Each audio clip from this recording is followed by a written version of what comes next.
The warning came softly, almost drowned by the wind moving through the tall grass. The rancher paused at the edge of the old barn, his hand resting on the splintered wood of the doorframe. He had owned this land for decades, yet this place had never belonged to him. The air felt wrong, thick, pressing against his chest as if it carried memory instead of dust. Inside, shadows shifted without a source, bending in ways that made his eyes ache. He remembered the words passed down in whispers, spoken only at night. Don't look, don't watch, don't acknowledge what waits when the land decides to remember itself. His heart hammered, torn between instinct and a curiosity that burned hotter than fear. A sound came from within, not a voice, not an animal, something older, patient. He told himself one look wouldn't matter. One glance couldn't change a lifetime. His fingers tightened, knuckles white, breath shallow. The door creaked as it opened further, darkness spilling out like a living thing.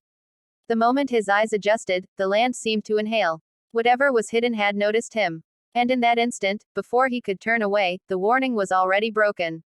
The shadows inside the barn were not empty.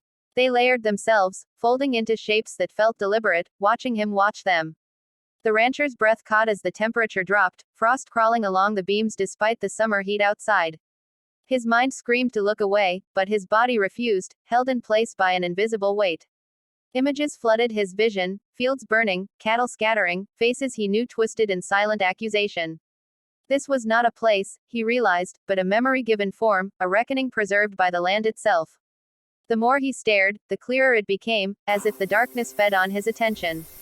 A presence stepped forward without moving, and suddenly he understood. It had always been there, waiting for someone to break the rule again.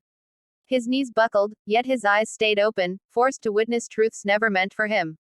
Regret surged too late. The barn groaned, timbers straining like ribs around a beating heart. The presence pressed closer, and with it came certainty. This look was not passive. It was an invitation, and by accepting it, he had agreed to something he could never undo. When he finally tore his gaze away, the world outside felt thinner, unreal, like a painted backdrop. The sky seemed too pale, the horizon bent slightly inward, as if the land itself leaned toward him. He stumbled from the barn, gasping, hands shaking, but the sense of being watched followed. Every step across the dirt felt measured, counted. Sounds carried oddly, the crunch of gravel echoed too long, his own breathing sounded unfamiliar. He tried to tell himself nothing had changed, yet the ranch no longer responded to him. Gates resisted his touch. Animals avoided his eyes. Even the wind shifted direction when he approached, whispering fragments of the warning he had ignored. At night, sleep abandoned him. When he closed his eyes, the shapes returned, clearer than before, waiting for him to look again. He realized then that the punishment was not fear, but awareness. He had seen beyond the boundary, and now the boundary no longer protected him. The forbidden had marked him. He could feel it settling in his chest, patient, permanent. By the time he understood the full cost, it was already too late to escape. The land began to answer him, not with forgiveness, but with consequence. Crops failed in neat, deliberate patterns, spelling shapes only he recognized. The barn door creaked open on its own each dusk, inviting, expectant. He knew what waited inside, knew better than to look again, yet the pull grew stronger with every passing day.